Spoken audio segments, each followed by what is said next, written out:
చదువుకున్నటువంటి వ్యక్తిగా ఆంధ్రప్రదేశ్ రాజధాని అంటే అమరావతి గురించి మీ అభిప్రాయం ఏంటి?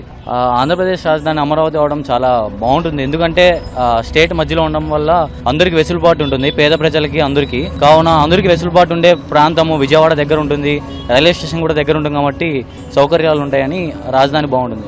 అలాగే క్యాపిటల్ సిటీలా ఉంటే ఇంకా బాగుంటుంది. లాస్ట్ గవర్నమెంట్లో మనం చూస్తే మూడు రాజధానులు దుబ్బాడు, అక్కడ ఏమీ జరగలేదు. లాస్ట్కి ఏమైందంటే మొత్తం ఆ ఏరియా అంతా ఫారెస్ట్ అయిపోయింది. హైకోర్టు చుట్టూ కూడా చూస్తే ఫారెస్ట్ ల్యాండ్ అయిపోయింది.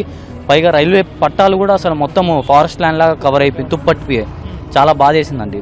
నేను చూశాను ప్రాంతాన్ని ఎట్లుంది ఏంటి అని. జగన్మోహన్ రెడ్డి వాళ్ళ ప్రభుత్వం అంతా సమాధులు పూడ్చడానికి కూడా పనికిరాని ల్యాండ్ అన్నారు. చాలా వెసులుబాటు ఉన్న ప్రాంతం అది. భౌగోళికంగా అంటే సెంటర్ గా ఉండడం అదంతా అడ్వాంటేజ్ అంటారు అమరావతికి, లేకపోతే మైనస్ అంటారు లొకేషన్? చాలా అడ్వాంటేజ్ అండి. అంటే ప్రజలు కూడా వచ్చి బాగా విజిట్ చేస్తారు. బుద్ధిస్ట్ స్టాచ్యూ ఉండడం వల్ల కానీ, చుట్టుపక్కల ప్రాంతాలు మంచి కొండపల్లి కానీ ఈ ప్రాంతాలు ఉండడం వల్ల అదొక టూరిజం స్పాట్ అవుతుంది. అలాగే కంపెనీస్ పెట్టడానికి కూడా చాలా మంచి ప్రదేశం అది.